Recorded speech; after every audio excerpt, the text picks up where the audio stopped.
விநாயக பெருமான் அந்த அன்னதானம் அந்த திருவாவடுதுறை ஆதீனத்துக்கு சொந்தமானதாக இருக்கிறது. எவ்வளவு மகத்துவம் வாய்ந்த அந்த கோயில் நிலங்கள் இங்கே எண்ணற்ற வகையில் இருக்கிறதாகவும் ஒரு வரலாறு அறியப்படுகிறது. நல்ல விஷயம்தான். ஆத்மநாத சுவாமி, அம்பாளுக்கு பெயர் யோகாம்பாள். எங்கள் பகுதிகள் எல்லாம் எனக்கு பக்கத்து ஊர். அந்த பகுதியெல்லாம் பார்த்தீங்கன்னா இன்னைக்கு ஆம்பளை பிள்ளைகளுக்கு ஆத்மநாதன், பெண்களுக்கு லோகாம்பாள், யோகாம்பாள்னு பேர் வைத்திருந்தார்கள். இப்ப நாகரிக நம்ம தலையில ஏறி அந்த பேரெல்லாம் விட்டுட்டு வேற எங்கேயோ போய்கிட்டு இருக்கிறோம். அது ஒரு பக்கம் போகட்டும். அப்படி தொடர்புடைய ஆலயங்கள் நிறைய உண்டு. உள்ள அதை கடந்து போனீங்கன்னா அகோர வீரபத்திரர் 2 சிலை இருக்கு. ஒரே கல்லுல ஒரு சிலை, சிற்பத்தின் பெயர் போன அந்த கட்டிடங்கள் உள்ள. அதை தாண்டி போனீங்கன்னா மாணிக்க வாசகர் மண்டபம். மண்டபத்துக்குள்ள 3 பொம்மை இருக்கு. 3 பொம்மை எப்படி இருக்கு தெரியுமா? ஒரு பொம்மை காதுல குச்சியை விட்டா இன்னொரு காதுல வந்துடும். ஒரு பொம்மை காதுல குச்சியை விட்டா வாய் வெளியா வந்துடும். இன்னொரு பொம்மை காதுல குச்சியை விட்டா வெளியில வராது. இப்படி 3 பொம்மை. ஏன் தெரியுமா? எவ்வளவுதான் சொல்லி பாருங்க. இதில் வேற கூப்பிட்டு வச்சு 10 மணி நேரம் இல்ல 10,000 பேர் சொன்னாலும் சரி, அவன் இந்த காதல வாங்கி இந்த காதல விட்டுட்டு போயிடான். இப்படி தன்மை படைத்தவர்கள் இந்த பூமியிலே உண்டு. யாரு என்னங்கிறது அவரவருக்கு தெரியும். அடுத்தபடியாக காதல குச்சியை விட்டா வாய் வழியா வருது. ரகசியமா ஏதாவது சொல்லி வைப்போம் நினைச்சோம்னா 10 மைலா இருந்தாலும் தேடி போய் அவன்கிட்ட சொல்லிட்டு தான் போவேன். மனசுக்குள்ள வச்சுக்கவே மாட்டேன். இப்படி தன்மை உடையவர்களும் இந்த பூமியிலே உண்டு என்பதை உணர்த்துவது 2வது பொம்மை. 3வது பொம்மை, காதல குச்சியை விட்டா வெளியில வரலையே. ஏன் ஒருத்தர் சொல்லிட்டாருன்னா அது எதுக்கு சொன்னாங்க, ஏன் சொன்னாங்க, இது நல்லதா கெட்டதா, இதை வெளியில சொல்லலாமா வேண்டாமா, இது சிந்தனைக்கு உரியதா இல்லையா என்று சிந்தித்து ஆய்வு பெறும் தன்மை உடையது 3வது பொம்மை. அந்த தன்மையிலே 3 நிலையான மனிதர்களை இங்கே காணலாம் என்பதற்கு எடுத்துக்காட்டாக வைக்கப்பட்டதுதான் திருப்பரந்துரை என்ற ஆவுடையார் கோவிலே 3 பொம்மையும் இருக்கு. திருவாசகம் பிறந்த ஊர் குருநாதருக்காக குருந்த மரத்தடியிலே போதனை பெற்றார் மாணிக்க வாசகன். அந்த மாணிக்க வாசகம் சொல்ல எம்பெருமான் சிவபெருமானை எழுதியதாக கைப்பட எழுதிய அந்த ஓலைச்சுவடி, திருவாசக ஓலைச்சுவடி இன்று பாண்டிச்சேரியிலே அம்பலத்தாடி மடத்தில் இருக்கு. வருஷம் ஒரு முறை ஆக மகா சிவராத்திரி என்று பொதுமக்கள் தரிசனத்துக்கு வைக்கப்படுது. சரி, இது ஒரு பக்கம் இருக்கட்டும். நம்ம நாட்டுக்கு பாடுபட்ட சுதந்திரத்துக்கு பாடுபட்ட ஐயா மகாத்மா காந்தி தாத்தா 3 பொம்மை வச்சிருந்தாராம். எல்லாம் பிள்ளை விட்டு பொம்மை விளையாடுறான். நீனும் பொம்மை நானும் பொம்மை. இறைவன் 2 பொம்மைகள் செய்தான் தான் விளையாட, அவை 2ம் சேர்ந்த ஒரு பொம்மைகள் செய்தன தான் விளையாட. கவிஞனுடைய தொழில் அந்த நேர்த்தியை பாருங்கள். இப்ப அவர் வச்சிருந்த பொம்மை எப்படி தெரியுமா? ஒரு பொம்மை கண்ணை மூடினபடிய, ஒரு பொம்மை காது 2ஐயும் பொத்தினபடிய, இன்னொரு பொம்மை வாயை மூடினபடிய. இப்ப மகாத்மா இல்ல. மகாத்மா காந்தியை கடவுள் சந்திப்பதாக, கடவுளிடத்திலே மகாத்மா கேள்வி கேட்பதாக ஒரு கவிஞன் எழுதுகிறான். ஐயா பரந்தாமா, பரம்பொருளே, பூலோகத்தில் 3 பொம்மை வச்சிருந்தேன், இங்க வந்துட்டு எப்படி இருக்குன்னு கேட்கிறாரு காந்தி. கடவுள் சொல்றாரு, கவலைப்படாதீங்க மகாத்மா, நீங்க கண்ணை மூடினோடைய ஒரு பொம்மை வச்சிருந்தீங்களா? ஆமா. எப்படி இருக்கு? அதுதான் உங்க நாட்டில் நீதிமன்றங்களா இருக்கு. கண்ணை மூடிக்கிறாங்க, அவங்க பார்த்து தீர்ப்பு ஒழுங்கா சொல்றது இல்ல. யாரு சொல்றாங்களோ அவைகளுக்கு சொல்லிட்டு போயிடுறாங்க. நான் சொல்லல, கவிஞன் எழுதுகிறான். நமக்கு என்னத்துக்கு பெரிய இடத்து பொல்லாப்பு, அரமனை கோழி முட்டை அம்மிகளை உடைக்கும். ஆனால் 2வது பொம்மை காதை பொத்தினோடைய ஒரு பொம்மை வச்சிருந்தேனே, அது என்ன செய்தினாரா மகாத்மா? அதுக்குன்னு சொல்றாரு கடவுள், காதை பொத்தினோடைய ஒரு பொம்மை வச்சிருந்தீங்களா? அதுதான் உங்க நாட்டில் அரசாங்கங்களா இருக்கு. ஏழை எளிய மக்கள் வாயில வயிற்றுல என்ன அடிச்சுக்கிட்டு கத்தினாலும் இங்க காதல விழுகுதே இல்லை. செவிடம் காதல ஊதுன சங்கு மாதிரியே திடுறாங்க. 3வது ஒரு பொம்மை வச்சிருந்தேன் ஐயா, பதறிட்டார் காந்தி. இந்த வாயை மூடினபடியா அதுவாது ஒழுங்கா இருக்கா? அது எப்படி இருக்கு தெரியுமா? உங்க நாட்டில் பொதுமக்களா இருக்கு, எதை பத்தியும் பேசுறது இல்ல. கண்ணுக்கு முன்னே எவ்வளவு அயோக்கியத்தனா அக்கிரமம் நடந்தாலும் வேடிக்கை பார்த்துக்கிட்டு போறான். அதை பத்தி வாயை திறக்கிறதே இல்லை. உங்க பொதுமக்களா இருக்கு. அதையும் மீறி யாராவது ஒருத்தர் பேசினா அவன் பேசக்கூடாதுன்னு வாயில பணத்தை வச்சிடறாங்க. அதையும் மீறி ஒருத்தன் பேசினா உடல்ல தலை இருக்குது இல்ல. இதுதான் உங்க நாட்டில் நடக்குதுன்னு. நம்ம கண்ணத்துக்கு பெரிய இடத்து பொல்லாப்பு, அரமனை கோழி முட்டை அம்மிகளை உடைக்கும். நாளைய தலைமுறையை வளர்ப்பதற்கு வரலாறு மிக முக்கியம். அந்தந்த நாடும் ஒவ்வொரு நாட்டுடைய வரலாறும் நம்ம தமிழகத்தினுடைய வரலாறையும் நாளைய தலைமுறை படித்து பாருங்கள். என்ன நடந்திருக்கிறது, என்ன நடந்து கொண்டிருக்கிறது, என்ன நடக்கும் என்ற ஏக்கமும் சிந்தனை இல்லை என்றால் இந்த உலகத்துக்கே வீரமும் அறிவும் கொடுத்த தமிழ் சமூகம் இன்று இருக்கும் நிலை என்ன? இடத்தை பார்க்கின்ற பொழுது அதே சொல்லிடு. இங்கே நாடகம் நடிக்கும் நமது ஆவரையர் கோயில் அருகாமையில் உள்ள வீரமங்கலத்தைச் சேர்ந்த கவிச்சுடர் அண்ணன் கவிராஜ் அவர்களுக்கு திருப்பாக்கோட்டை கிராமத்தின் சார்பாக திருப்பாக்கோட்டையின் பெருமையும் எடுத்துக் கூறியதற்கு மிக்க நன்றி நன்றி என்று கிராமத்தின் சார்பாக பொன்னடை போற்றப்படுகிறது.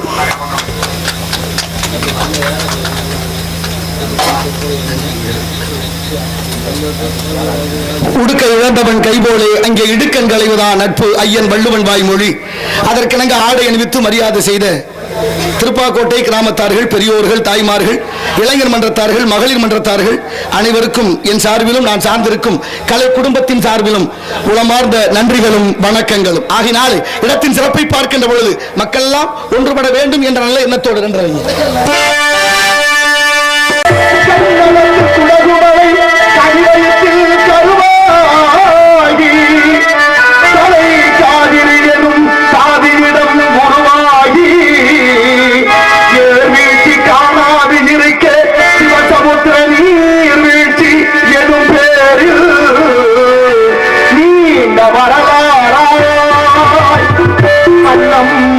பாடி ஒரு வளர்வென்றல் தாலாட்டு கண்ணம் பாடி அணை கடந்து ஆடுதாண்டும் காவிரி என பேர் பெற்று அகண்ட காவிரியாய் பின்னடந்து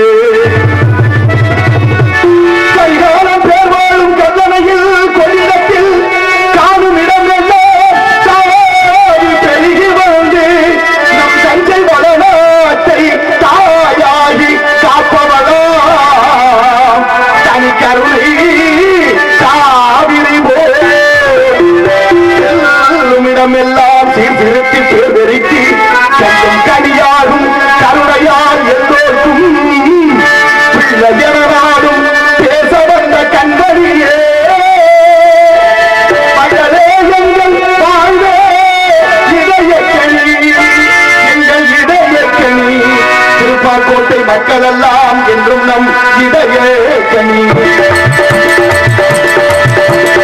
நல்லாகிருக்கோணும் நாடும் நீர இந்த நாட்டில் உள்ள ஏழைகளின் வாழ்வு முன்னேற நல்லாகிருக்கோணும் நாடும் நீரே இந்த நாட்டில் உள்ள மக்கள் வாழ்வு முன்னேற என்றும் நல்லவங்க எல்லோரும் நமக்கு முன்னாலே என்றும் நல்லவங்க எல்லோரும் நமக்கு முன்னாலே நீங்க நினைச்சதெல்லாம் நடக்கும் உங்க கண்ணு முன்னாலே நீங்க நல்லாகிருக்கோம் நாடும் நீரே இந்த நாட்டில் உள்ள மக்கள் வாழ்வு முன்னேற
மனிதன் காலில் பட்டு பூமி மட்டும்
நீங்க நல்லா இருக்கும் நாடு நீரே இந்த நாடு இல்லாமல் இல்லை என்றாக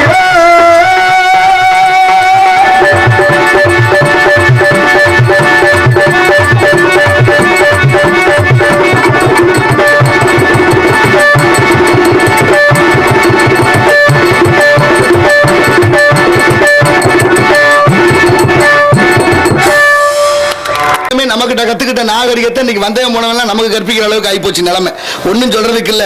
ஆனாலும் பாருங்க, ஒருத்தரோட பேசிக்கிட்டு நிக்கிறாரு. பேசிக்கிட்டுன்னா பேசிட்டான்னு நிக்கணும். திடீர்னு பேசுன எதிரி முதல்மான பேசிக்கிட்டா திடீர்னு ஒருத்தர் அடிச்சு விட்டாரு. அடிச்சோன்னு அவர் பதறி போனார். என்னடா நீ நல்லா தானே பேசிக்கிட்டு இருந்தா, ஏன் என்னை அடிக்கிறேன்னு கேட்டாரு. நீ என்னை திட்டுனே, அதுக்கு தான் உன்னை அடிக்கிறேன். நான் எங்கடா உன்னைய திட்டினேன், நல்லா தானே பேசிக்கிட்டு இருக்கேன். நான் எப்ப உன்னைய திட்டினேன்? இப்ப திட்டல, 6 மாதத்துக்கு முன்னால நீ என்னைய திட்டினேன்னு. அடப்பாய, 6 மாதத்துக்கு முன்னால திட்டினா கிடையாது, எறும்புதானா? 6 மாதத்துக்கு முன்னால நீ என்னை திட்டின, அதுக்கு தான் நான் உன்னை அடிச்சேன். சரி பரவாயில்லப்பா, 6 மாதத்துக்கு முன்னால நான் திட்டினதுக்கு இப்போ உனக்கு ரோசம் வந்திருக்கு. 6 மாதத்துக்கு முன்னால நான் என்னடா சொல்லி திட்டினேன்னு கேட்கிறாரு. அவன் சொன்ன 6 மாதத்துக்கு முன்னால என்னை தேவாங்கன்னு சொன்னீங்கல்ல. 6 மாதத்துக்கு முன்னால தேவாங்கன்னு சொன்னதுக்கு 6 மாசம் வரைக்கும் நீ என்னையா பண்ணிக்கிட்டு இருந்தேன்னு கேட்கிறாரு. அதுக்கு என்ன செய்ய, நான் நேற்று தான் தேவாங்க நேர்ல பார்த்தேன். நம்ம கூடயும் பல தேவாங்க தெரியுது, தெரியுதா இல்லையா? அப்ப என்ன அர்த்தம்? தேவாங்க நேர்ல பார்த்தோன்னு அவனுக்கு ரோசம் வந்துருச்சா? புத்தி வரணும். 6 மாதத்துக்கு முன்னால தேவாங்கன்னு புத்தி வந்துருச்சு அப்படின்னா நமக்கெல்லாம் 5 வருஷத்துக்கு ஒரு தடவை நல்ல வாய்ப்பு வருது. புத்தி வருமானு நினைக்கிறேன். வரணும், வந்தாத்தான் நல்ல மனிதனா. ஏன்னா ஆண்டவன் படைப்புல எல்லாருக்கும் 6 அறிவு இருக்குன்னு நினைச்சுக்கிட்டே இருக்கிறோம். எல்லாருக்கும் 6 அறிவு இல்ல. சில பேருக்கு 5 அறிவான், சில பேருக்கு 4 அறிவான். மாவு மாக்களும் ஐயறிவினவை என்பது தொல்காப்பியம். கம்பரே பாடுறாரு, மக்களும் விலங்கு ஒண்ணுன்னு. இன்னும் சில வீட்டுகள் எங்க ஆத்தாமார்கள்ட்ட போய் கேட்டு பாருங்க, ஏமா உங்க வீட்டுக்காரங்க அது அங்கிட்டு தான் திரியும், அப்புறம் வரும் திரியும் வரும்னா என்ன அர்த்தம்? ஆட மாடன்னு ஆயிப்போச்சா? நல்ல அறிவில் சிறந்த பெருமக்கள் சிந்தித்து பாருங்கள். ஆடு மாடு அட்டை அரணை பாம்பு பள்ளி ஒட்டகம் ஓன அத்தனை இந்த வடிவத்தில் வளர வைத்தான் இறைவன். மனிதன் ஒருவனைத்தான் மேல் நோக்கி வளர வைத்தான். அதனாலதான் நமது மொழியான தமிழ் அதற்கு இலக்கணத்தோடு உயர்திணைன்னு பேர் வச்சது. உயர்திணைனா எதிர்ப்பதம் என்ன சொல்லணும்? தாழ்வுன்னு சொல்லணும். சொல்லலையே. தமிழனுடைய உயர்ந்த குணமும் பண்பாடும் அந்த நோக்கமும் ஒரு விலங்குக்கு அறிவு குறைஞ்சிச்சுங்கிறதுக்காக அதை தாழ்வுன்னு சொல்லாம அட்டினேன்னு பேர் வச்சேன். எவ்வளவு உயர்ந்த சிந்தனை, உயர்ந்த குணம் ஏவிய தமிழான் பாருங்க இலக்கியங்கள். எவ்வளவு உயர்ந்த சிந்தனை. பாகற்காய் கசக்கும்னு உலகத்துக்கே தெரியும். கசக்கிற காய கசப்பு காயின்னு பேர் வைக்கல தமிழர்கள், பாகற்காயின்னு பேர் வைத்தார்கள். வெள்ளைக்காரன் கடிச்சு பார்த்தேன், கசந்துச்சு. கசக்கிற காய்க்கு ஆங்கிலத்தில் கசப்பு காயின்னு பேர் வச்சேன், பிட்டர் கார்டன். ஆனா தமிழ அத கசக்குதுன்னு சொல்லல, பாகற்காயின்னு பேர் வச்சார்கள். என்ன அர்த்தம்? பாகுன்னா இனிப்பு. பாகுன்னா என்ன? சக்கரை பாகு, வெள்ளப்பாகு, கருப்பட்டி பாகு. பாகுன்னா இனிப்பு, அற்றதுனா இல்லை. அதனால அதுல இனிப்பு இல்லை, அது கசக்கும்னு சொல்லாமல் சொல்லி வைத்த உயர்ந்த குணம் படைத்த தமிழர்கள் இன்று இருக்கும் நிலை என்ன? நாளைய தலைமுறை வாழ வைப்பதற்கு என்ன வழி வைத்திருக்கிறோம்? வாடிய பயிரை கண்ட போதெல்லாம் வாடினேன் இறைவா என்று வள்ளலார் பிறந்த பூமி. பயிர் வாடினால் கூட உயிர் வாடியதாக கருதிய மகான். வள்ளலாருக்கு வயசு 7 இருக்கும் போது அவங்க அண்ணன் சபாபதி பிள்ளைக்கு உடம்பு சரியில்லை, காய்ச்சல். தம்பியை கூப்பிட்டு சொல்றாரு அவங்க அண்ணன் சபாபதி பிள்ளை, தம்பி சோமு செட்டியார் வீட்டுல பிரசங்கம், நீ போய் அண்ணனுக்கு உடம்பு சரியில்லைன்னு சொல்லிட்டு கற்பூரம் காட்டி பிரசாதம் கொடுத்துட்டு வாப்பான்னாரு. இவர் அங்க போனாரு. வயசு 7, ஞாபகத்துல வச்சுக்கோங்க. வள்ளலார் ராமலிங்கம் பிள்ளைக்கு 7 வயசு. அங்க போனாரு. செட்டியார் கேட்கிறாரு, என்னையா நீங்க வந்திருக்கிறீங்க, உங்க அண்ணன் இல்லையான்னு.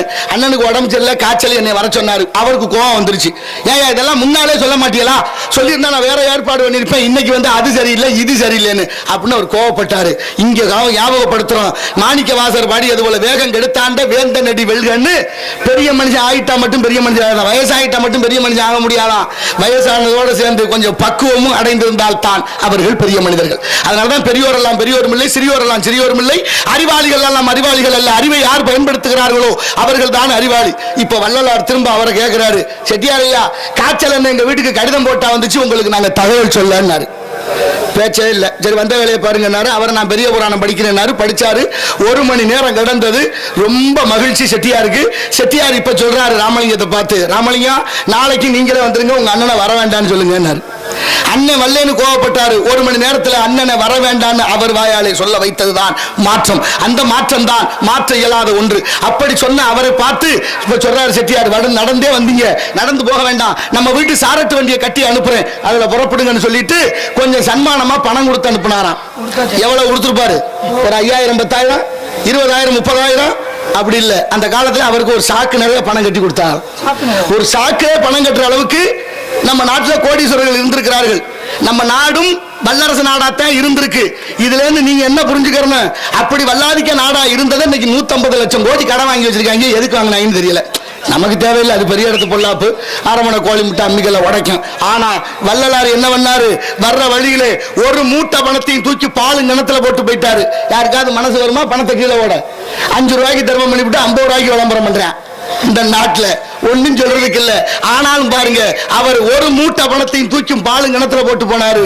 இன்னைக்கும் சில பேருக்கு கோடீஸ்வரங்களுக்கு பிரச்சனைனா, பணத்தை மூட்டையா கட்டி ஆத்துல போடுறேன், குளத்துல போடுறேன், கிணத்துல போடுறேன், மண்ணை தோண்டி புதைக்கிறேன், நெருப்பு வச்சு கொளுத்துறேன். டெல்லியில நீதிபதி வீட்டுல விட்டு 47 கோடி இருந்திருக்கு, பாதி எரிஞ்சே போச்சு.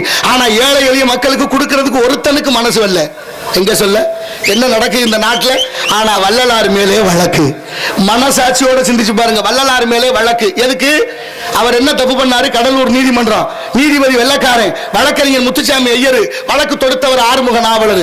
நானும் படிச்சு பார்த்தேன். எங்க வாத்தியார்கிட்ட எல்லாம் கேட்டேன், வள்ளலார் என்னையா அப்படி தப்பு பண்ணாரு? இப்ப நடக்கிற மாதிரி கொடுமையில எதுவும் பண்ணிவிட்டாரா? ஆத்து மண்ணள்ளி வித்து விட்டாரா? மலையை உடைச்சு மண்ணா வித்தாரா? இல்ல தமிழ்நாட்டுல இயற்கை வளங்களை கொள்ளையடிச்சாரா? இல்ல ஒருவேளை சாராய போத்தலுக்கு 5 ரூபா கூட வச்சு 10 ரூபா கூட வச்சு வித்து தொலைஞ்சிட்டாரா? அப்படி எதுவும் தப்பு பண்ணாரான்னு கேட்டா, அதை செஞ்சேன் பூரா மரியாதையோட தர்றேன், பாதுகாப்போட, வெள்ளையும் சொல்லையுமா. ஆனா வள்ளலார் மேலே வழக்கு. மனசாட்சி உறுத்தணும் இல்ல? இருக்கா மனசாட்சி? தன்னஞ்சறிவது பொய்யற்க பொய்த்தவின் தன்னஞ்சே தன்னை சுடும் என்றாரே வள்ளுவர். இளம் தலைமுறைகள் 7 பெண் பிள்ளைகள்லாம் நாட்டில் நடமாட நீதி இருக்கா? என்ன நடக்குதுங்க? எல்லாம் கேலி கூத்தா போச்சு. என்னத்தை சொல்ல? வள்ளலார் நீதிமன்றத்துக்கு வரணும்னு உத்தரவு. வள்ளலார் நீதிமன்றத்துக்கு நுழைகிறாரு. உட்கார்ந்திருந்த எல்லாரும் எந்திரிச்சு நின்று கைகூப்பி வணங்குறாங்க. ஆறுமுக நாவலரும் கும்பிடுறாரு, நீதிபதியும் கும்பிடுறாரு, வழக்கறிஞர் முத்துசாமி ஐயரும் கும்பிடுறாரு. இப்ப வழக்கு தொடுத்த ஆறுமுக நாவலர் கும்பிட்டதை பார்த்துட்டு நீதிபதி கேட்கிறார், நீ ஏன் கும்பிட்டா? நீ அவருக்கு எதிரி, நீ தானே வழக்கு தொடுத்த, ஏன் கும்பிட்டாரு? அவர் சொன்னாரு, என்னன்னு தெரியலங்க, அவரை பார்த்தா கும்பிடணும்னு தோணிருச்சு, என்னை அறியாம கும்பிட்டேன், என்னை மன்னிச்சிருங்க. வழக்கு அன்னைக்கே தள்ளுபடியானது. கும்பிட தோணுது பாருங்க, எதிரியா இருந்தாலும் எதிரிக்கு கூட கும்பிடணும்னு தோணுது பாருங்க, அது வாழ்க்கை. இன்னைக்கு நம்ம பார்த்தா சில பேரை கும்பிட தோணுது, ஏன்? அன்பினால.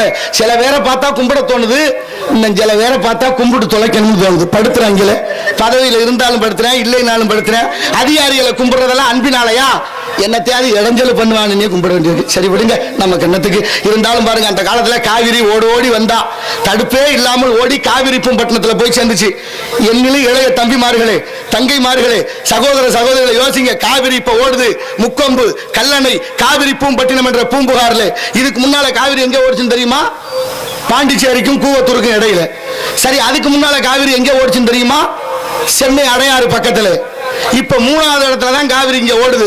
4வதா காவிரி ஓட போகுது. எத்தனை பேருக்கு தெரியும்? அதை பத்தி யாருக்காவது என்ன சிந்தனை இருக்கு சொல்லுங்க பாப்போம். அடுத்து ராமேஸ்வரத்துல போய் காவிரி புக போகிறது என்று ஆய்வாளர்கள் ஆய்வு செய்து கொண்டே இருக்கிறார்கள். அதற்கான வேலைகள் இயற்கை அமைத்துக் கொண்டே வருது, அதையும் பார்ப்போம். இருந்தாலும் அப்படி ஓடி வந்த காவிரியை இடையில கவிஞர் வந்து நடந்து வாமான்னு நடந்தாய் காவிரி வாழியவேன்னு பாடினாங்க. அப்புறம் சொட்டு சொட்டாவது விடுவாங்கன்னு பார்த்தா அதுவும் இல்லை. அப்புறம் எல்லாம் சேர்ந்து திட்டம் போட்டு நான் ஒன்னும் சொல்லலை, சரி வைங்க 2 வந்துட்டா போதும். பொழுது விடிஞ்சா அந்த அம்மா போடும், இந்த அம்மா தொங்கும், இந்த அம்மா போடும், அந்த அம்மா தொங்கும், வாசல் வெறு வாசலா போயிடும். அப்படி கருணையே வடிவமான தாய்மார்கள் சாப்பாட்டுல எறும்பு கிடந்தா எடுத்து போட்டு சாப்பிடுங்க, கண்ணு நல்லா தெரியும்னு சொல்லி வளர்த்தாங்க நம்மளை எல்லாம். இன்னைக்கு எதுவும் சொல்லி கொடுக்கறது இல்லை. புள்ள அழுதா உடனே அலைபேசி எடுத்து கொடுத்துட்றோம். அதை பார்த்துட்டு சீக்கிரத்துல கண்ணு கட்டு போறதுக்கு வரும்போதே கண்ணாடியை போட்டுக்கிட்டு வர வேண்டியிருக்கு. நிலைமை எப்படி ஆயிருக்க முடியல, நாகரிக வளர்ச்சி. இப்ப என்னாச்சு? அப்படி எறும்பு எடுத்து போட்டு சாப்பிட்டதுனால கண்ணு தெரியும்னு அர்த்தம் இல்ல. எறும்பு சின்ன உயிர், அந்த சிற்று உயிருக்கு கண்ணு கிடையாது. கண்ணு கிடையாத ஒரு சீவராசி எறும்பு, எறும்புக்கு உணவு கொடுக்கணும் என்ற கருணையின் அடிப்படை நம்ம கிட்ட இருந்தது. அந்த அடிப்படையின் காரணமா தான் அரிசி மாவுல கோலம் போட்டோம். அரிசி மாவுல கோலம் போட்ட காலம் போய் இன்னைக்கு எறும்பு வீட்டுக்குள்ள வரக்கூடாதுன்னு கோடு போடுறோம். ஒரு குச்சி கண்டுபிடிச்சிருக்காங்களா? கிழிச்ச கோட்டை எறும்பு தாண்டல, தாண்டுனா செத்துருவோம்னு அதுக்கு தெரியுது. மனுஷன் சொல்லி பேச்சே கேட்கறது இல்லை. இங்க போய் சொல்ல நான் நினைக்கிறேன், எறும்புக்கும் பகுத்தறிவு வந்துருச்சு போல இருக்குன்னு நினைக்கிறேன். ஓரறிவு மரஞ்செடி வெடிகளுக்கு, ஈரறிவு புழுப்பூச்சிகளுக்கு, 3 அறிவு நீரில் வாழ்வன, 4 அறிவு பறவைகளுக்கு, 5 அறிவு விலங்குகளுக்கு, மனிதர்கள் பல பேருக்குமா 6 அறிவு தானே மக்கள் என்பார் தொல்காப்பியம். 2000 ஆண்டுகளுக்கு முன்னாலே சொல்லியாச்சு. நீங்க பாருங்க, ஒரு கணவன் மனைவி ஒரு இடத்துல வேலை பார்க்கறாங்க. புது வருஷம் பிறந்தா நாள் காட்டி ஒண்ணு கொடுப்பாங்க. ராஜேந்திரன் நாள் காட்டினா என்ன? நான் சொன்னது உங்களுக்கு கேட்குறானே? நாள் காட்டி இங்க என்னன்னா ஏதோ கத்துறாங்கன்னு இருக்கிற ஆளுகளும் இருக்கிறாங்க, உன்னிப்பா கவனிக்கிறவங்களும் இருக்கிறாங்க. நாள் காட்டினா அந்த ஐயா சொல்லிட்டாங்க காலண்டர். டர்னா தான் புரியுது, நாள் காட்டினா தெரியல. அப்படின்னா நம்ம நாட்டுல தமிழ் அப்படி வளர்த்து வச்சிருக்கோம்னு தெரிஞ்சுக்கணும். வேற ஒண்ணு இல்ல, வேற ஒண்ணும் பெருசா ஒண்ணும் சொல்ல போறது இல்ல. அப்ப நாள் காட்டினா காலண்டர். அப்ப புது வருஷம் பிறந்தா நாள் காட்டி கொடுத்தாங்களா? வாங்கிட்டு வந்தவர் சோத்துல ஆணி அடிச்சு மாட்டலாமேன்னு ஒரு ஆணியை கையில எடுத்தாரு. வீட்டுக்கார அம்மா கூப்பிட்டு அந்த சுத்தியலை எடுத்துற சொன்னார். அந்த அம்மாவும் வேகமா சுத்தியலை எடுத்து கொடுத்தா இவர் ஆணியை சுவத்துல வச்சுட்டாரு. சுவத்துல வச்சா எப்படி வச்சிருக்கேன்? தலைகீழா வச்சிருக்கிறேன். சுத்தி ஆணியை வச்சுட்டு இப்படி ஓங்குனால ஆணி தலைகீழா இருக்கு. என்ன செய்யணும்? அறிவாளி படக்குன்னு திருப்பி வச்சு அடிக்கணும். அதானே எதார்த்தம். அவன் சொல்றான் பாருங்க, என்ன ஆணி தயார் பண்ணிருக்காங்க?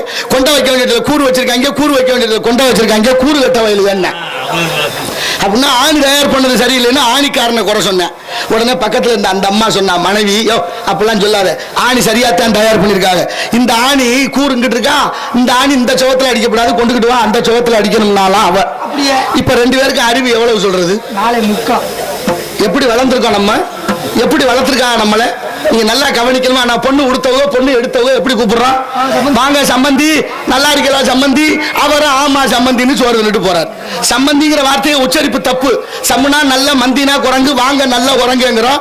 அவங்க எல்லாம் ஆமா குரங்குன்னு சோறு தின்னுட்டு போறாங்க. அப்ப எப்படி கூப்பிடணும்? சம்முனா நல்ல, பந்தம்னா உறவே, வாக சம்பந்தின்னு சொல்லணும். பானா அங்க வருது. எழுத்து ஒரு எழுத்து பொருள் தருது. இப்ப தமிழுக்கு எவ்வளவு மகத்துவம் இருக்குன்னு யோசிச்சு பாருங்க. அப்படி மகத்துவம். ஒருத்தர் என்ன பண்றாரு, இந்த மொழியெல்லாம் என்ன இருக்குன்னு ஆய்வு பண்றதுக்காக ஒவ்வொரு மொழியா தேடி தேடி படிக்கிறார். தமிழ், ஆங்கிலம், கன்னடம், மலையாளம், தெலுங்கு, துளு, பார்சி, என்னென்ன மொழி உலகத்துல இருக்கோ அத்தனை மொழியும் தேடி தேடி படிக்கிறார். இப்படியே படிச்சுக்கிட்டே இருந்தா வீட்டுக்காரம்மா கோவம் வந்துரும்ல. இங்க ஏதோ நல்லது யாரு கேட்கிறா? கூத்தடிச்சு கும்மாளம் போட்டா அதை பார்க்க கூட்டம் இருக்கு. ஆனா நல்லது சொன்னா கேட்க மனசு வருந்தது. வந்துட்டேன் இவர் நாட்டை திருத்த, இவர் பெரிய விளக்கண்ண உலகத்துல யாரும் சொல்லாது சொல்றானா இல்லையா?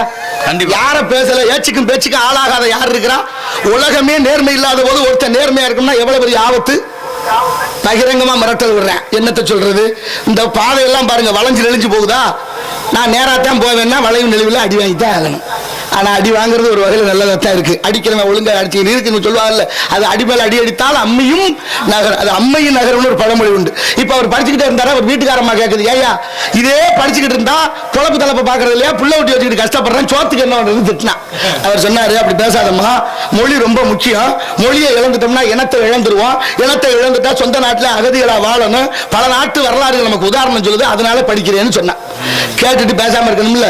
திரும்ப ஒரு வார்த்தையை சொன்னா பாருங்க, வேலை கழுதே இல்ல, இதே சொல்லு, இப்படி படிச்சு எதுக்கு இல்ல, படிச்சு எதுக்கு இல்ல, நீ படிச்சு எந்த நாய் கேட்க போது நீ படிக்கிறேன்றா. நீ படிச்சு எந்த நாய் கேட்க போது நீ படிக்கிறான்னு கேட்டோன்னு அவருக்கு மனசு தாங்கல. இனிமே உன் கூட இருக்க மாட்டேன்னு வேற ஊருக்கு போயிட்டார். வேற ஊர்னா நாடு விட்டு நாடு போறாரு. அங்க போய் பல ஆண்டுகள் தங்குறாரு. பல ஆண்டுகள் தங்கி பல மொழிகளை கத்துக்கிறாரு. இவருக்கு பல மொழிகளும் தெரியும் என்ற விவரமும் பரவலா தெரிய வந்துருச்சு. இப்படி இருக்கு. அந்த நேரத்தில் அந்த நாட்டில் அங்க ஒரு பெரிய குற்றச்சம்பவம் நடக்குது, கொள்ளை சம்பவம்.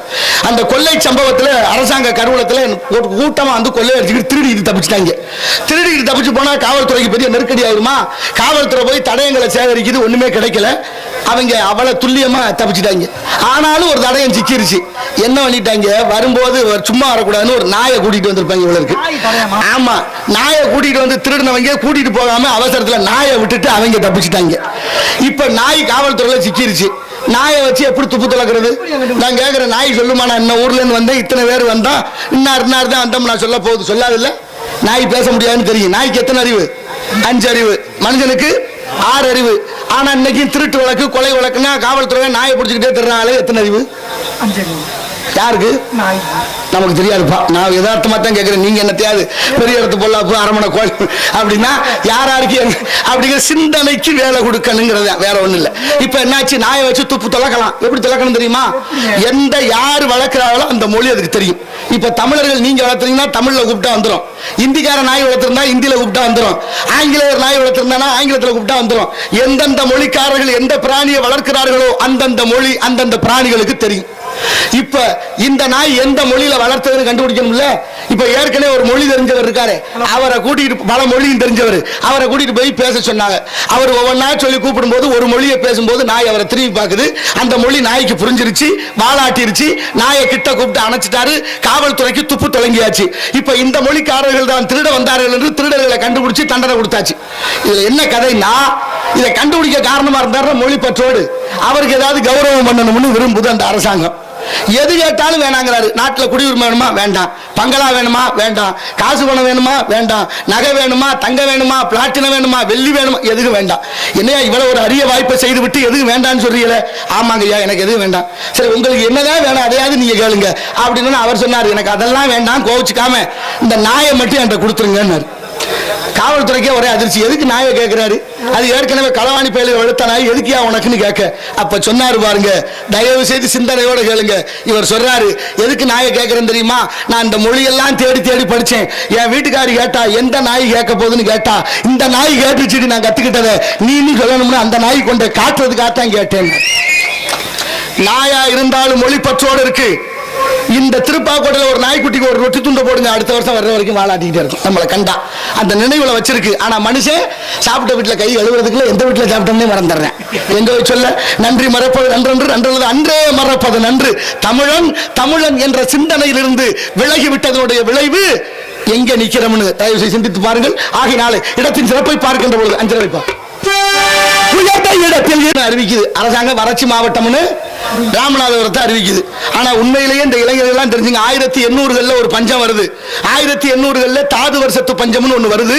அந்த பஞ்சம் நம்ம தமிழ்நாட்டில் நடுவ வருது. அதாவது செங்கல்பட்டு விழுப்புரத்துக்கு இந்த பக்கம் அந்த பகுதியில் வருது. அப்ப வாழ முடியாத மக்கள் தடுமாறி பஞ்சம் பிழைக்க அங்கிட்டு கிளம்பி போவாங்கல்ல, அப்படி புறப்பட்டு போனதுல பல லட்சம் மக்கள் ராமநாதபுரம் மாவட்டத்தில் தஞ்சம் புகுந்ததாக வரலாறு சொல்லுது. அப்ப செல்வ செழிப்போடு ராமநாதபுரம் மாவட்டம் இருந்திருக்கு. அப்படி இருந்த மாவட்டத்தை இன்னைக்கு வறட்சியா ஆக்குனது யாரு? வறட்சியா தானா ஆச்சா இல்ல ஆக்கினாங்களா? ரெண்டு இருக்குல்ல கேள்வி. தானா இருந்தா அதுக்கு ஒரு தன்மை இருக்கு, ஆக்கப்பட்டதான்னு பார்க்கணும் இல்ல. இப்ப ராமநாதபுரம் மாவட்ட சேதுபதி மன்னர்கள், விஜய ரகுநாத சேதுபதினு ஒரு மன்னர். அவருக்கு 2 பொம்பளை பிள்ளை. மூத்தவ பேரு சிவகாமி நாச்சியா, இளைய பேரு ராஜலட்சுமி நாச்சியா. 2 பொம்பளை பிள்ளைகளும் பெரிய பிள்ளைகள் ஆயிடுச்சு. கல்யாணம் பண்ணி கொடுக்கணும்னு அப்பா நினைக்கிறாரு. தாய் இல்லாம வளர்ந்த பிள்ளைக. அவருக்கு ஒரு தங்கச்சி மையம் இருந்தாரு, தண்டபாணி தேவர்னு. இப்ப இளையவர் ராஜலட்சுமியை கூப்பிட்டு கேட்கிறாரு அவங்க அப்பா விஜய ரகுநாத சேதுபதி மன்னர் கேட்கிறாரு, அம்மா உனக்கு கல்யாணம் பண்ணி கொடுக்கணும்னு நினைக்கிறேன், அதுக்கு நம்ம அத்தமைய தண்டபாணிக்கு உன் விருப்பம் என்ன? அந்த பொண்ணு சொன்னா, அப்பா என்னைய கல்யாணம் பண்ணி கொடுக்கறத விட நம்ம அக்கா சிவகாமி தான் மாமாவை ரொம்ப விரும்புறா, நேசிக்கிறா, கட்டி கொடுங்கன்னு. அவருக்கு ரொம்ப மகிழ்ச்சி. 2 பொண்ணையும் ஒரே மாப்பிள்ளையை கட்டி கொடுத்தாரு. தங்கச்சி மயனுக்கு 2 பொண்ணையும் கல்யாணம் பண்ணி கொடுத்து ராமேஸ்வரத்துல குடும்பம். மாப்பிள்ளைக்கு சொல்றாரு, மாப்பிள்ளை 2 பொண்ணையும் என் கண்ணா நினைக்கிறேன், அதனால என் கண்ணுல இருந்து கண்ணீர் வராத அளவுக்கு பாத்துக்கங்க. 3வது கண்ணாக ராமநாத சுவாமி கோயில் இருக்கு, பர்வதவர்த்தினி அம்பாள். அந்த கோயிலுடைய நிர்வாகம் நீங்க பத்திரமா பாத்துங்க. நான் ராமநாதபுரத்துல, நீங்க ராமேஸ்வரத்துல ஒப்படைச்சாச்சு. இப்ப ராமேஸ்வரத்துக்கு போகணும்னா அந்த காலத்துல படகுல தான் போகணும், படகுல வரணும், பாலம் கட்டப்படாத காலம். இப்ப படகுல போற வர ஆளுகள்கிட்ட, கோயிலுக்கு வர்ற யாத்திரிகர்கள்கிட்ட நாளடைவில் கோவில் பராமரிப்புக்காக 25 பைசா கட்டணம் வசூல் பண்ண சொல்லி மாப்பிள்ளை தண்டபாணி உத்தரவு போடுறாரு. இது நடைமுறைக்கு வந்துருச்சு, நடந்துகிட்டே இருக்கு. ஒரு நாள் வடக்கே இருந்து ஒரு அந்தனர் வர்றாரு. அவர் வந்து அந்த படகுல ஏறி உட்கார போறாரு. காசு கேட்கறாங்க ஓட்டுறவங்க. காசு 25 காசு இல்லைங்கிறாரு. 25 பைசா இல்லைன்னா கூட்டிட்டு போக முடியாது, இறங்கியான்னு இறக்கி விட்டாங்க. ரொம்ப வருத்தப்பட்டார். இவ்வளவு தூரம் வந்து சாமியை பார்க்க முடியாம போச்சு. சரி, இந்த நாடு யாரோட கட்டுப்பாடு அப்படின்னு பாக்குறாரு. ராமநாதபுரம் சமஸ்தானம் அங்க போனாரு. அங்க போய் மன்னரை பார்த்து சொல்றாரு, ஐயா நான் வடக்கே இருந்து வரேன், ரொம்ப தூரத்துல நடந்தே வந்தேன், என்னை எப்படியாவது இந்த படகுல கூட்டிட்டு போயிட்டு கூட்டியார சொல்லுங்க, இந்த சாமி கும்பிடணும் 25 காசு என்கிட்ட இல்லைன்னாரு. அவருக்கு அப்பதான் புரிய வருது, ஒரே குழப்பம். என்னையா சொல்றாருன்னு கேட்கிறாரு. காவலாளிகள், உங்க மாப்பிள்ளை 25 பைசா கட்டணம் வசூல் பண்ண உத்தரவு போட்டிருக்காருன்னு சொல்ல, ஏன் என்னோட சொல்லலன்னு கேட்கிறாரு. அப்ப சொன்ன வார்த்தை தான் ரொம்ப வேடிக்கை. நீங்க மாமனாரு ஒரு உங்க மாப்பிள்ளை, இதுல என்னத்தான் நாங்க தலையிட்டோம்னாங்க. முடிஞ்சா ஜோலி, சொந்த பந்தம், தாய புள்ள, அண்ணன் தம்பி, மாமன் மச்சான், சாதி சனம், இப்படியே பார்த்து பார்த்து அத்தனையும் கெட்டு போச்சு. சரி விடு, இப்ப என்ன அதனால நான் அட்ஜஸ்ட் பண்ணி போ. ஆனா விடியா அனுசரிச்சு போயா, ஆனா விடியா வளர்ந்து எழுந்து எவ்வளவு இருந்தா வளைகிறது நெளிகிறது, என்ன நியாயம்? இங்க ஒரு பட்டம் இருக்கு தெரியுமா, நேர்மையா இருக்கிறவனை பூரா பொழைக்க தெரியாதவன். மொத்தமா நேர்மையா இருக்கணும்னு நினைச்சா பொழைக்க தெரியாதவன். நாட்டில் இருக்கிற அத்தனை அயோக்கியத்தனம் பண்றான், அவன் தான் புத்திசாலிங்கிறான் பேர் வச்சு. என்ன கொடுமை! தண்டபாணி தேவருக்கு தண்டனை கொடுக்க முடிவு பண்ணிட்டாரு மாமனாரு, நீதிபதியா மாறி என் மாப்பிள்ளைய கைது பண்ணுங்கன்னாரு. 2 பொம்பளை பிள்ளை கல்யாணம் பண்ணி கொடுத்துருக்காரு. நடக்குமான்னு நினைச்சு பாருங்க. இப்ப 2 பொம்பளை பிள்ளை கல்யாணம் பண்ணி கொடுத்துட்டு மாப்பிள்ளைய கைது பண்ணி குற்றவாளி கூண்டுல நிறுத்தியாச்சு. தகவல் ராமேஸ்வரத்துக்கு பறக்குது. அக்காவும் தங்கச்சியும் பல்லக்கில் புறப்படுறாங்க.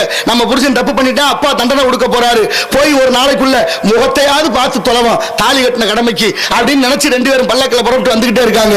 இங்க ராமநாதபுரத்துல அரண்மனையில மாப்பிள்ளை தண்டபாணியை குற்றவாளி கூண்டுல மாமனார் நீதிபதி கேள்வி கேட்கிறாரு, நீ செய்தது உனக்கு குற்றம் சுமத்தப்பட்டிருக்கு, யாத்திரியர்கள்ட்ட 25 பைசா கட்டணம் வசூல் பண்ணதாகன்னு கேட்கிறார். ஆமான்னாரு, நல்ல மனுஷன் வாழ்ந்த காலம். ஆனா இல்லைன்னு சொல்றேன், இன்னைக்கு எல்லாம் பேசினது இல்லைங்கிறேன். சொல்லிட்டு 1000 சத்தியம் பண்றேன். அவர் ஆமான்னார். அடுத்தபடியா தீர்ப்பு சொன்னார் பாருங்க, அதான் ரொம்ப விசித்திரம். உடனே சொன்னார், நீ செய்தது தேச துரோகமா இருந்தா நாடு கடத்தி மன்னிச்சிருக்கலாம், நீ செய்தது சிவனுக்கே துரோகம், உனக்கு மன்னிப்பு கிடையாது, மரண தண்டனை என்று. அதனால என்னடா கடிச்சுக்கிட்டே கிடக்கு. அதனால மரண தண்டனை தலையை வெட்ட சொல்லியாச்சு. தலை யாருக்கு? மருமையனுக்கு தலையை வெட்டியாச்சு.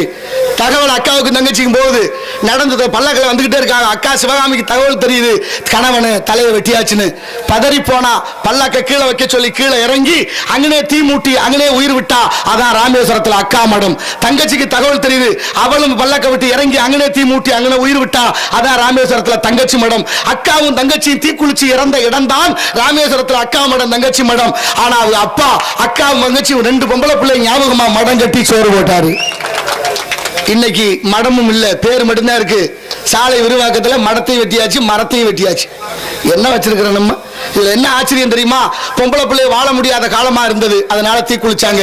அதை விட தான் பொம்பளை பிள்ளை வாழ்க்கையை சிந்திக்காமல் இந்த நாட்டோட நீதியும் நேர்மையும் சத்தியமும் தர்மமும் காப்பாற்றப்பட வேண்டும் என்று தன் மருமகனுக்கே நீதி வழங்கிய நீதிமான் விஜய ரங்கநாத சேதுபதி மன்னன், அவனுடைய பெருமையை என்னவென்று சொல்வது? ராமநாதபுரம் மாவட்டத்தினுடைய பெருமை. அதை விட இன்னொரு சாபம் இருக்கு, உங்களுக்கு தெரியுமா? உங்களுக்கு தாய்மான சாமின்னு திருச்சியில ஒருத்தர் பிறக்கிறார். அவரு நாயக்க மன்னர் மனைவி கேட்டதுக்கு பயந்து இந்த சிக்கல்ல சிக்க கூடாதுன்னு தப்பிச்சு நடந்து வர்றாரு. புதுக்கோட்டை தாண்டி பொழுது விடியும்னு ராமநாதபுரம் சமஸ்தானத்துக்கு சொந்தமான மயானகர்ல வந்து உட்கார்ந்துறாரு. ஆடு மாடு மேய்ச்சவோ ஏதோ புணம் கிடக்குன்னு சொல்ல, பிணமாவே இருந்தாலும் யாரு என்னன்னு பார்க்க வேண்டாமா? மன்னன் விசாரணை செய்யாம அங்கே எரிச்சிருங்கன்னு சொல்ல, அவருக்கு வயசு 40, தியானத்துல உட்கார்ந்துருக்காரு. கட்ட மொட்டையெல்லாம் அடுக்கி தீய வச்சோன்னு சூடு தட்டி சிதையை தள்ளி எழுந்து பாடிய பாட்டு தான் வித்தக சித்தர்கணம் 100 பாட்டு. அப்ப கொடுத்த சாபம் தான் இன்னைக்கு ராமநாதபுரம் சமஸ்தான மன்னர்கள் ஆண் வாரிசு 40 தாண்டல. மனசுல வச்சுக்கோங்க, இன்னைக்கு வரைக்கும் நடக்குது. ஆண் வாரிசு 40 வயசை தாண்டல. ஏன்? 40 வயசுல தாய்மான சாமிக்கு உயிரோட தீ வச்ச பாவம். தவறு செய்யறதுக்கு முன்னாலே ஒவ்வொருத்தரும் யோசிங்க, நம்ம மனசாட்சி நம்மளை உறுத்தும் என்று. அப்படிப்பட்ட வரலாறுகள் எல்லாம் நமக்கு இருக்கு. நிறைய வரலாறுகளை சொல்லலாம். ஆகினால படிக்கணும், படிப்புன்னு நல்ல காரணத்தை கொடுக்கும். ஆகினால எடுப்பு என்று சொன்னால் அதற்கு எதிர்ப்பு தேவை. ஏற்ற பாவை செய்கிறார்களா கலா சேவை என்று பட்டட்டு கவனிப்போம். நாராயண நமக. ஆலோலம் யாரா அந்த சத்தா? பஞ்சனியா அத்தா புண்ணியவதி புண்ணியவதியா நம்ம பண்ணுன விதி. ஆலோலம் வைப்பா, அஞ்சல் வைப்பா. இந்தோளம் கோழி, கோழில என்ன வருது? தமிழ்நாட்டுக்கு எங்க இருந்து வருது? தமிழ்நாட்டில் முட்டை மாநகரம் நாமக்கல்ல இருந்து வருது. நாமக்கல்ல இருந்து வர்ற முட்டை பூரா கோழி மூலமா சேவல் மூலமா இணை சேர்ந்து வருதா? இல்ல இல்ல. சரி, நம்ம வீட்டில் நம்ம ஆத்தா அப்பத்தா கோழி வளர்க்கும் போது அப்படி எப்படி இருந்துச்சு? சேவலும் பெட்ட கோழியும் சேர்ந்து அது இட்ட முட்டையை அடை வச்சு குஞ்சு பொரிச்சோம். அப்படி 10 முட்டை அடை வைக்கும் போது எல்லா முட்டையும் பொரிக்குதான்னு பார்த்தா 1-2 பொரிக்காமலே போயிடும். 1-2 பொரிக்கலன்னா அந்த முட்டைக்கு பேர் என்ன சொல்லுவான்? கூமுட்டை. கூமுட்டை. பொரிக்காத முட்டை. நாமக்கல்ல இருந்து வர்ற முட்டை குஞ்சு பொரிக்குமா? குஞ்சு பொரிக்காது. அந்த முட்டையை தின்னா நம்ம எல்லாம் யாரு? கூமுட்டை. நான் ஒன்னும் சொல்லல, நமக்கு தெரியல. நமக்கு தெரியல, அது நீங்க தான் யோசிக்கணும். நம்ம கண்ணதுக்கு பெரிய இடத்த போடலாம். அரமணை கோழி முட்டை அம்மிக்கல்ல உடைக்க முட்டை திங்கிறவங்க முட்டை. நான் சொல்லல. இனப்பெருக்கத்துக்கு விருத்திக்கு வழி இல்லைன்னா அது எதுக்கியாது? அது நியாயமா? அது 25 வருஷத்துக்கு முன்னால எல்லாரும் வீட்லயும் விதை நெல் வச்சிருந்தோம்ல, பற்ற கட்டி. இப்ப இருக்கா? ஏன் இல்ல? எங்க போச்சு? யாரு பறிச்சது? பறிக்க கொடுத்தது யாரு? யாருக்காவது யோசனை இருக்கா? யோசிச்சமா? விளைய வைக்கிற எல்லா பொருளுக்கும் இடுபொருள்களுக்கு விலை இருக்கு. உரத்துக்கு விலை இருக்கு, பூச்சி மருந்துக்கு விலை இருக்கு, களைக்கொல்லிக்கு விலை இருக்கு, உழுக விலை இருக்கு, களை எடுக்க விலை இருக்கு, கதிர் அறுக்க விலை இருக்கு. அத்தனைக்கும் விலை இருக்கு. விவசாயி விளைய வைக்கிற நெல்லுக்கு விலை கொள்ள போனோம்னா அவன் வந்து சொல்றேன், உன் நெல்லுக்கு விலை தான் கொடுத்துட்டு போகணும். என்ன கொடுமை? நாட்டில் சாராயத்துக்கு இருக்கிற பாதுகாப்பு கூட நெல்லுக்கு இல்லையே. மனசாட்சியோட சிந்திச்சு பாருங்க. அரசாங்கம் நெல் கொள்முதல் நெல் வாங்கி வச்சா மழையில மேய்ஞ்சு முளைக்குது. ஆனா சாராய பாட்டிலுக்கு போத்தலுக்கு பாதுகாப்பு அவ்வளவு இருக்கு. அதை விட சொல்ற மது நாட்டுக்கு வீட்டுக்கு உயிருக்கு கடுமை எழுதி வச்சு விற்கிறது இந்த நாட்டில் தான். அதை விட கொடுமை என்னன்னா, மது விலக்கு துறைன்னு ஒரு துறை இருக்கு. எல்லாத்துக்கும் ஒரு துறை இருக்குல்ல. மது விலக்கு துறைனா என்ன செய்யணும்? மது இல்லாம பண்ணணும். ஆனா மது விலக்கு துறைன்னு சொல்லிட்டு சாராயம் விற்கிறது நம்ம நாட்டில் தான். நம்ம ஒன்றும் சொல்லக்கூடாது. நம்ம கண்ணத்துக்கு பெரிய இடத்து போடலாம். அரமணை கோழி முட்டை அம்மிக்கல்ல உடைக்க அப்படின்னா என்ன அர்த்தம்? அதுலயும் காலையில குடிக்கிற ஆளுகளை குடிகாரன்னு சொல்லப்படாதான். நெஞ்சு வெடிச்சிருட்டாரு அவரு. நானும் பாக்குறேன், இவ்வளவு நாளா வெடிச்ச வாடு இல்ல. எத்தனை பெண்கள் தாலி எடுத்தாச்சு? எந்த இடமாவது பாக்கி இருக்கா? கீழடி அகழ்வாய்வு சொல்லுது, தமிழர்கள் தொன்மையோடு வரலாறு கண்டு 2000-3000 ஆண்டுகளுக்கு முன்னாலே நாகரிகத்தோடு வாழ்ந்ததாக வரலாறு சொல்லுது.